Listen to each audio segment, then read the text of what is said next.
मुंबईमध्ये 2 दसरा मेळावे झाले. खरं तर शिवाजी पार्कच्या मेळाव्यातून उद्धव ठाकरेंनी पुन्हा एकदा तुमच्यावरती टीका केली आहे. पण मी उद्धव ठाकरे यांचे आभार मानेन की उद्धव ठाकरेजींनी माझे 1,000 रुपये वाचवले.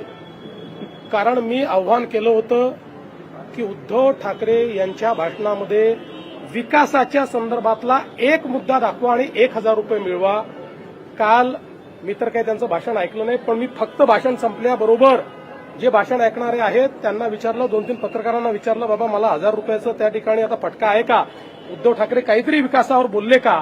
अख्ख्या भाषणामध्ये विकासावर ते एक मुद्दाही बोलले नाहीत. ते बोलूच शकत नाहीत. त्यामुळे ते अदवा तद्वा बोलतात. खरं म्हणजे त्यांचं बोलणं हे स्वगत असतं, कारण पुढे माणसंही नव्हती. यावेळेस तर अशी परिस्थिती होती की पुढे माणसंही नव्हती, त्यामुळे त्यांचं स्वगत होतं.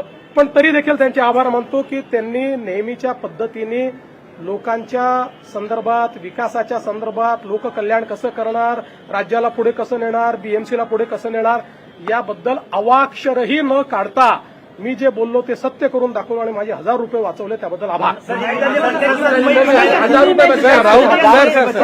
उद्धव ठाकरे असं देखील म्हणाले की भाजप सर्वांना फ्रीशिप देऊन, अरे मराठी उद्या ना, भाजप सर्वांना फ्रीशिप देऊन पगारी मतदार तयार करते. आधी वोट चोरीचा आरोप आणि आता थेट मतदारांना पगारी मतदार म्हणणं, हे म्हणजे एकंदर कसं वाटतं? असं आहे की एखादा व्यक्ती निराश झाला, तो फ्रस्ट्रेट झाला की तो अदवा तद्वा बोलत असतो. जे सुज्ञ लोक असतात त्यांनी त्याच्याकडे फार लक्ष द्यायचं नसतं, त्याची मानसिकता समजून घ्यायची असते आणि त्याला सोडून द्यायचं असतं.